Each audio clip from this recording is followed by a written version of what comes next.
Johnny Dixon vivió en Barrio México. Yo no recuerdo a Johnny Dixon. No, Yo no lo recuerdo a Johnny Dixon, pero sí recuerdo a unos de los Diamantes, por ejemplo, del grupo de los Diamantes de los 70 estaba David Mora, que era tumbero, ahora anda en taxi. Ese era de mi generación. Ellos venían de otro sitio, pero y vivían en Barrio México. Vivían en Barrio Iglesia Flores. Iglesia Flores, frente a la peruana, la famosa pulpería La Peruana. De los Carrasco. De los Carrasco. Papel y lápiz, que en algún momento estuvo ahí, yo me acuerdo que en Barrio México, ahí por, no sé si por la Ni un Nieto ahí practicaban, pero ese grupo nació en Barrio México, Papel y Lápiz, o es un grupo que nada más practicaba en Barrio México, pero había gente de Barrio México tocando con incluso ellos. creo que algunos todavía viven, pero ahora detrás de Iglesia Flores, en la organización Florida del Norte. Florida Norte. Que antes eran cafetales y que eso llega hasta el río Torres. Ese grupo creo que ensayaba por ahí. El otro grupo que yo vi ensayar en los años 60 en Barrio México fueron los Thunder Boys. Pero los Thunder Boys eran de Barrio México. De Barrio Los Ángeles, no, son de Barrio Los Ángeles. Pero ¿por qué entonces? Porque los Ávila, ¿te acuerdas que Johnny Ávila, y el otro que era medio Gerardo Ávila y Johnny Ávila eran integrantes de los Thunder Boys y eran de Barrio México. Ajá. Que es de una familia musical. Entonces algunos sí eran de Barrio México. Sí, claro, y los otros de Los Ángeles. Los otros de Barrio Los Ángeles, que son los hermanos Alfaro, Carlos y Lionel. Entonces, ellos nacen en Barrio Los Ángeles, pero ensayaban a veces ahí en la casa de los Ávila, porque Johnny, que murió muy joven, era guitarrista y cantante de Thunder Boys. Y Gerardo, que era el batería. El batería, Era el batería, Gerardo Ávila. Entonces, yo recuerdo pasar para el colegio y en la casa de los Ávila, ahí ensayando. Sí, claro. Y además, acordate que ahí también era la Sonora Juvenil. La Sonora Juvenil. Que era de los Ávila. Esa era de los Ávila. Eso sí era de los Ávila. La Sonora Juvenil. Porque el mayor de los Ávila, Álvaro, el macho Ávila, ya fallecido, fue bajista de Solón Sirias, fue bajista de la orquesta Maribal, anduvo con orquestas muy buenas y estuvo con otros grupos, pero él, el macho Ávila, fue a los Estados Unidos, incluso con Solón Sirias. Sí. Sitios como México Bar, como Castros, como el salón de baile del equipo Valle, de fútbol, Marín. el Nicolás Marín. Sí. Gracias. ¿Qué recuerda de esos lugares? ¿Qué significan para usted? Castros, México sí. Bar. Yo recuerdo el México Bar cuando era solo la esquina, que vos seguro te acordás bien, ¿verdad? Que era solo la esquina. Haciendo las bocas aquellas, claro. Entonces, y en los altos estaba el salón, el México, que era donde se bailaba, ¿verdad? Que eran los cumpleaños, que eran los matrimonios, que eran las actividades sociales ahí. Todas las actividades sociales, Camilo. Yo me acuerdo que cuando yo hice la primera comunión, de ahí pasamos a la fiesta allá arriba, en el Nicolás Marín, que era el club del Nicolás Marín, estaba ahí. Pero era un salón de baile, qué clase de salón de baile. Ahí se bailaba. Era gigantesco y era algo... Y era de mucho, de calidad, de nivel, Sí. porque había otros salones que no tenían ese nivel, que era un nivel más popular, digámoslo así. Entonces, porque pegado al río Torres, había un galerón que se instaló ahí que le decían La Olla, y ahí se bailaba también. La Olla era el Piratas Club. También le decían La Olla. Era el negocio. Sí. Le pusieron La Olla porque se puso de moda aquella canción de La Olla, ¿te acordás? Que hubo una canción que se puso de moda. Pero era el mismo lugar. Sí. No, pero había, bueno, sí, a ese le decían La Olla, también al Piratas le decían La Olla, pero también frente a la ermita de Iglesia Flores, ahí hicieron un galerón. Me acuerdo, pero ese no era el Salcudero. Donde está ahora donde está ahora un play. Donde hay un play ahora. No, pero ahí había un salón. Cuando hablé con Valerio, me decía Valerio, mira, no te olvides del Salcudero, que ahí hicimos un lugar donde se bailaba y hacían las fiestas del Día de la Madre. Esa es La Olla. Y me dice, y hablé con Mario y me dice, Mario, no le hagas caso. No le decían el Salcudero, era el hueco, como le decían. Puede ser, sí, también. Sí, también le decían el hueco, sí. Me contaron, Mario, por ahí también tuso portugués y ellos. De que hacían sesiones de boxeo. ¿Dónde era eso? Tuso, también se hacía química y algunos peleadores como Julio César. Julio César del barrio. Iban a hacer guantes ahí. Eso fue parte de lo que era un tipo de esplanada frente a la ermita donde está el play. Sí. Ahí se hacía de todo, porque como había unos bambúes en la orilla del río, hay una catarata, en los días del 15 de agosto, por ejemplo, se hacían turnos y los muchachos, la barra de ese tiempo, cortaban los bambúes y hacían una especie de zócalo de bambúes y el resto lo hacían con las ramas de los bambúes. Ese era el salón de baile. y entonces ahí se ponía una rocola y ahí se bailaba. armaba. Ahí Dice se que era- bailaba que era frente a la ermita. frente a la ermita. Frente a la ermita. Incluso recuerdo que una vez hicieron una cárcel pequeñita con bambúes, que era pequeñita, así, como 4x4, siempre muy pequeña. Entonces, en ese turno del año 66, estamos hablando de agosto del 66, las muchachas agarraban a los muchachos y se los llevaban para esa cárcel. Entonces los metían en esa cárcel de bambú y el muchacho tenía que pagar para salir. Y ese dinero iba para la iglesia, para las obras sociales. Hace 50 años de eso. Para el centro comunal, 50 para, años. hubo cosas importantísimas ahí. Sí, esos son los años. Que se de hicieron eso. con los recursos que generaba el mismo barrio, barrio. él generaba los recursos para... Y cantinas viejas, emblemáticas del barrio. Cantinas El viejas, Cesteo. el Cesteo, el Gran Cesteo, que estaba ahí casi muy cerca del Puente Torres, que ese era un bar muy viejo, que eso fue de Nito Villalobos, y después vino otra gente que estuvo, pero quien lo inauguró fue Nito Villalobos por los 40.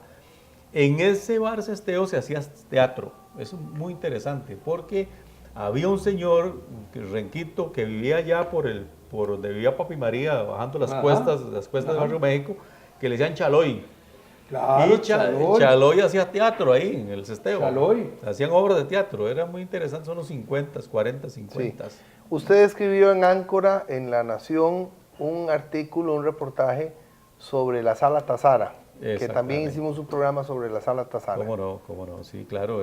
La obra de Tazara Goldoni y Tazara Martínez. Claro, son los Tazara que hicieron, que eran microbiólogos, y los dos. Y Padre e hijo. Padre e hijo. Y Tazara Goldoni, Carlos Manuel Tazara Goldoni, inaugura la sala de grabación, Sala Tazara. Que si uno se acuerda, aquella casa verde que tenía al vacío una T Claro. de Tazara ahí, Tazara, y sí. al fondo la sala con, tal vez tenía 150 butacas por ahí.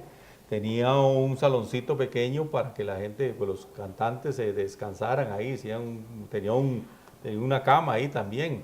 Tenía un archivo enorme donde estaban todos los recuerdos, donde estaban las grabaciones, donde estaban las distinciones, las medallas. Usted todo, es un ¿no? estudioso de la música. Sala Tazara es fundamental para el registro musical de una época importante. En Costa Rica, si no hubiera sido la Sala Tazara, se hubiera perdido muchísima música, porque ahí era donde se grababa y donde existían las condiciones adecuadas para grabar. Esa Sala Tazara tenía un cuarto de máquinas de grabación. Sí, específico. lo hemos visto en fotos. Claro. Después, si ustedes se acuerdan, las paredes eran onduladas. Las paredes fueron traídas Para de la- fuera sí, para para la acústica. eso, Sonido, para la acústica, para la reverberación del sonido, para controlar todas estas cosas. Entonces nuestros grupos iban y le pagaban a los Tazara horas de estudio para grabar ahí. Ahí grabó la Orquesta Maribal, ahí grabó la orquesta de Gilberto Murillo. Los Ticos. Los Otto Ticos, Vargas. Otto Vargas. Otto Vargas. Todos esos grandes músicos y cantantes costarricenses pasaron por la Sala Tazara porque ahí era donde estaban las condiciones. Se sabe que de luego Radio Monumental en Avenida Central también grababa, pero no se grababa tanto como en Tazara. O Radio Reloj, que en ese tiempo era Radio Cristal, que estaba allá por el MOP, por ahí estaba, también grababa. En Barrio Amón también. En Barrio Amón estaban los estudios de Álvaro Mora, que era el que tuvo después Estéreo Azul, que estaba en Barrio Amón también, Sí. grabaron algunas cosas. Después también se grabó en La Voz de la Víctor, que estaba de la catedral como 100 metros hacia el sur. Ahí estuvo La Voz de la Víctor, ahí se grabó también. Pero ni sumando todo eso. Pero la voz de la Víctor Víctor estuvo en Barrio México. México también. También estuvo una emisora que se llamó Radio Universal. Radio Universal y Radio Libertad estuvo ahí en Barrio México. Yo no recuerdo Libertad, la que recuerdo es Universal. que Y estaba recuerda la frente voz a de la calzada. Víctor allá por Castros, digamos al sur. Esa no la recuerdo, sinceramente Pero no llego a esa. la voz de la Víctor es histórica ahí en Barrio México. Sí, La voz de la Víctor, ahí estaban las torres de la voz de la Víctor. Sí. Estaban por el... Por donde- Copa Servidores, por donde está ahora Copa Servidores. ¿no? Copa Servidores. Para bueno, abajo de sí. Copa Para abajo, Servidores, donde que había estuvo- un zoológico donde ahí. Estuvo el famoso zoológico los de Ah, bueno, Macaya. porque ahí de los zoológicos sí lo recuerdo bien. Sí, y a la perfectamente, esquina, sí. ahí estaba la famosa Sí. voz de la Víctor. Quiero que pasemos a otro tema del que don Mario también recuerda y el doctor Solano, que es los jugadores de fútbol de Barrio México. Yo creo que la parte del fútbol, tanto como la música, es lo que ayuda a que Barrio México se convierta en una entidad mítica dentro del espacio urbano de San José. Porque ahí uno creció con el Nicolás Marín, que era un equipo extraordinario. que sube como en el 61, por ahí, sube a la primera división. Pero uno chiquillo llegaba a la Plaza de Barrio México, ahí, que ahora es el parque, frente a la iglesia Santísima Trinidad, y ahí estaban los jugadores que después fueron grandes estrellas del fútbol nacional. Ahí yo vi Los un Hernández. jovencito, los Hernández, que vivían frente a la plaza. Le dio la vuelta al mundo, Claro. Saprissa, seleccionado nacional. Guillermo Hernández. Guillermo Hernández y K, Piolo, todos ellos que jugaron también. Luego yo recuerdo muy jovencito a Roy Sainz jugando con el Atlante. Atlante, antes de que jugara en primera división. Un equipo que venía... Un equipo que venía del sector del Rincón de Cubillos, Rincón donde de Cubillos. estuvimos. Sí, Era claro. un equipazo, era un equipo... Era Ahí verde estaban con los- rojo. Estaban los ¿verdad? Cubillos, ¿te acordás? Que Cubillo. también jugaron en primera división. Sí, Uno jugó con después. Uruguay cuando fue campeón. Yo recuerdo al Zorro Castro, ver al Zorro Castro jugando, Zorrito, Tierra Cuña. sí, Y a Tierra Juan Cuña. Gutiérrez. Juan Juan Gutiérrez, Gutiérrez, claro. lo vi debutar con el México, Claro, jugaba claro. con el México, que era como un semillero del Nicolás Marín. Y ahí jugó Chinimba Rojas, y ahí jugaron todos estos muchachos. Y ahí salió ahí lo vi Mario jugar. Flaco Pérez, que jugó en los equipos de ligas menores del Nicolás Marín y posteriormente En Saprissa. pasa al Saprissa y se convierte en uno de los grandes porteros de este país. Sí. Juancito Gutiérrez, excelente. Chinimba Rojas, ¿de dónde salen? ¿De dónde salen los Gallardo, que también jugaron en primera división? Los Gallardo. ¿Cuántos Pelé jugadores? Martínez. Pelé Martínez, que también Piti Valle, Piti Valle. que vivía ahí por el Puente Torres. Luis Bolívar Quiroz. Luis otro Bolívar jugador Quiroz, excelente de Barrio que México. también de Barrio México. También. Figuras que salieron de ahí. Por eso yo, Mario, yo no sé si vos estás de acuerdo conmigo, yo critico terriblemente el hecho de que hubieran eliminado ese pulmón Para poner que un no- parque que no ahí. solo servía para sacar grandes jugadores para el país y para el equipo nuestro, sino que además de la Escuela República Argentina salíamos a hacer las clases de educación física. Ahí se oxigenaba, ahí se jugaba fútbol y ahora hay un parque que con una canchita multiuso que pocos sí, usan sí. y un parque que en las noches se convierte en un lugar que nadie quiere en el barrio. Sí. Yo hubiera Sí, preferido que hubieran levantado para arriba unos 4 metros la malla que había para que al padre no se preocupara por si le quebraban ¿te acuerdas? El reloj que había regalado don Carlos Jope. Sí. ¿Verdad? Sí, eso le ha pasado a los cantones, a los distritos, a los barrios de nuestro país. Les ha pasado Sí. muchísimo. Escribí un artículo sobre eso y mucha gente me apoyó, otra gente se enojó. Pero es cierto, los parques no tienen la movilidad. Sí, y la convocatoria. La convocatoria que tiene la plaza. Y los campeonatos de fútbol en Barrio México eran maravillosos, eran extraordinarios. Extraordinarios. Que llegaban de todos los sectores del barrio, se hacían equipos y ahí era una competencia terrible. Y se hacían barras y aquello era Pero una además de fiesta. eso, recuerdo, Mario, que a las 9 de la mañana, terminada la misa, toda la gente salía de misa porque los partidos empezaban a las 9 de la mañana y hasta las 5 de la tarde, disfrutando de una manera sana, saludable, amena, viendo esos partidos un partido entre Atlante Miramar o entre Atlante y Guadalajara o el Petrequín, eran equipos donde había partidos que se disfrutaban, que todo el barrio disfrutaba. Eso era Incluso no sé si te acordás de un equipo que hicieron los guitarristas y los voces y cantantes guitarras. de la Esmeralda. Voces y guitarras. Y el capitán era Francisco Loría. Ayer estaba yo y le decía, mira, Burguito, ¿te acordás? Venían de echar las serenatas que terminaban a las 6 de la mañana y armaban el equipo para jugar en el campeonato del barrio. Eso era interesantísimo. Pero bueno, por errores de algunos dirigentes se perdió la plaza.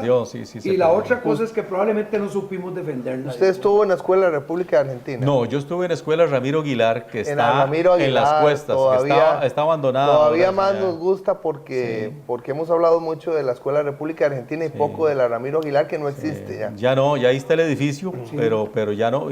Incluso alguien hablaba un día de estos que la Escuela Ramiro Aguilar tiene una sala de actos, que ya ahí se llegan a las graduaciones. Pero vos sí estuviste ahí. En yo esa estuve sala los seis años. Es una sala de actos preciosa. ¿Y quién era la directora? Luz de Alpizar. Doña Luz de Alpizar fue la gran promotora de esa escuela, fue la que le dio vida a esa escuela. Era una señora de una autoridad, de una dignidad y muy estimulante. La Escuela Ramiro Aguilar tenía algo que para mí me marcó toda la vida.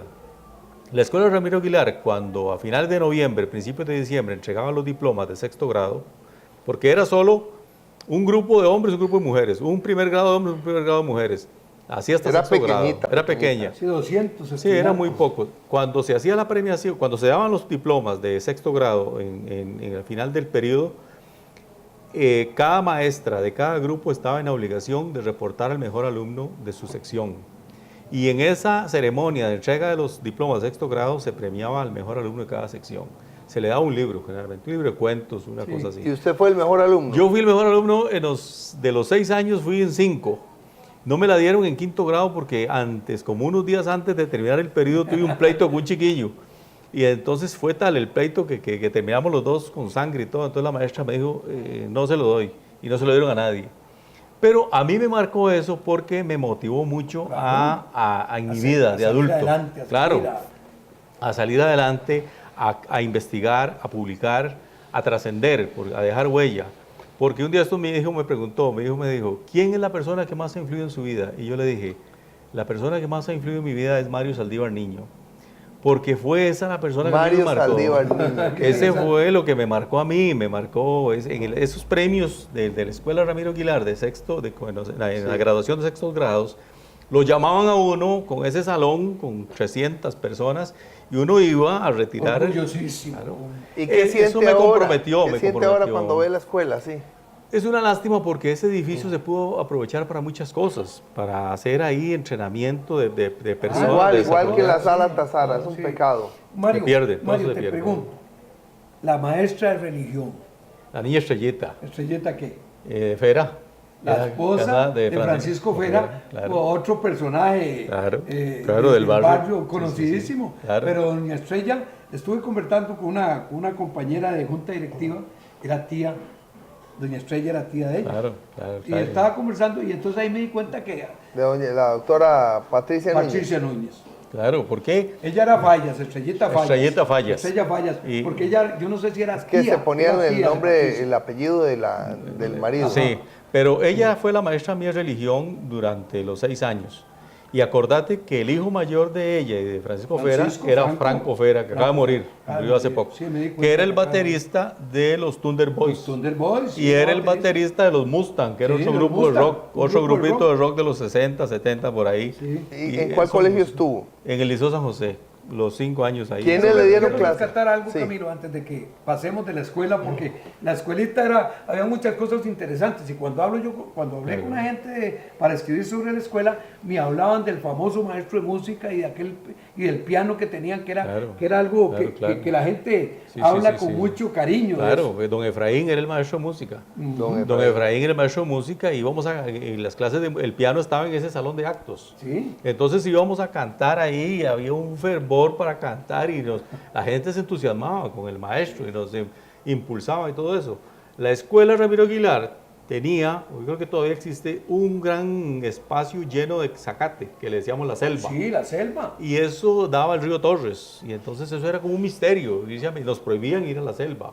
Porque era irse a meter aquellos. Era un zacate enorme, altísimo. Entonces ahí también hay como unas cloacas muy grandes. Entonces era peligroso caerse en esas Sí, cloacas doña también. Cecilia Rucabado, no podemos olvidarnos de una gran maestra. Doña Cecilia Rucabado, este, maestra de la Ramiro Aguilar. Una maestra de la hubieron maestras, pero excelentes. Excelente, sí. Excelentes. ¿En el colegio quiénes? Bueno, cuando yo llegué al colegio, los profesores de castellano, que nunca fueron profesores míos, Carlos pero Rafael Duberrán. Carlos Rafael de Berrán y Carlos Luis Altamirano, Altamirano. dos grandes poetas nacionales. Sí. Esos eran los maestros, los Esos profesores eran los profesores. de Compañeros castellano. suyos. Compañeros míos de colegio, de gente muy destacada, como bueno, ahora los que comentábamos los amigos, el amigo Carrasco, Alberto Carrasco, que jugaba con Carrasco, Saprissa. Para Pinedo. nosotros era una cosa extraordinaria que un compañero fuera jugador de Saprissa. Entonces, Desde contame niño. de Gente Arce, ser un ídolo bueno, ahí. Alfredo Jugó Arce. con Saprissa, el primer jugador claro. de Iglesia Flores que jugó con Diente el Arce. Saprissa, El Diente famoso Alfredo Arce, que también fue miembro de la selección juvenil que fue al campeonato juvenil de Chicago 1961, Ajá. que el director técnico era René Álvarez, que todavía René vive. Álvarez, sí. Todavía vive René Álvarez, de más de 90 años ya. Chilito, bueno, para también rescatar figuras Claro. que han trascendido ahí en Danilo Meneses, Danilo el Meneses. famoso Pilo, también jugó con Barrio México y ahora es médico en San Marcos de Tarrazú. Colega en San Marcos de Claro. Tarrazú. El Pollo Víquez, que era jugador también del Deportivo México, también jugaba con Barrio México. Esos eran nuestros compañeros, gente que casi todos profesionales en este momento, muchísimos profesionales, que destacaron de esa época, del Liceo San José, pero que esos profesores nos motivaron muchísimo. Y después el música, fútbol ¿quién también. tu profesor? En el Liceo San José de música recuerdo a doña Selmira Segreda. Ahí está, la gorda Selmira. Todo el mundo se Segreda, acuerda con un gran cariño de la gorda Selmira. Le decíamos la gorda cariñosamente. Siempre todo el mundo le decía la gorda. Pero cuando fui con Camilo allá al colegio, le digo, aquí es importante lo que estamos viendo. Sí. Era cuando subíamos allá a aquel Sí. palomar donde nos daban música, sí. acordarse de doña Selmira Segreda. Don Mario, nosotros también hemos publicado libros y sabemos lo que un libro significa para un autor. Entonces, aparte de esta entrevista, vamos a hacer una entrevista de su vida Claro, para la magnífico. radio y de sus libros. Muchas gracias por la Con entrevista. mucho gusto, encantado. Gracias a ustedes Gracias. también Bueno, por Mario. acompañarnos, a Fred Bolaños y al doctor Solano que nos ha permitido esta oportunidad.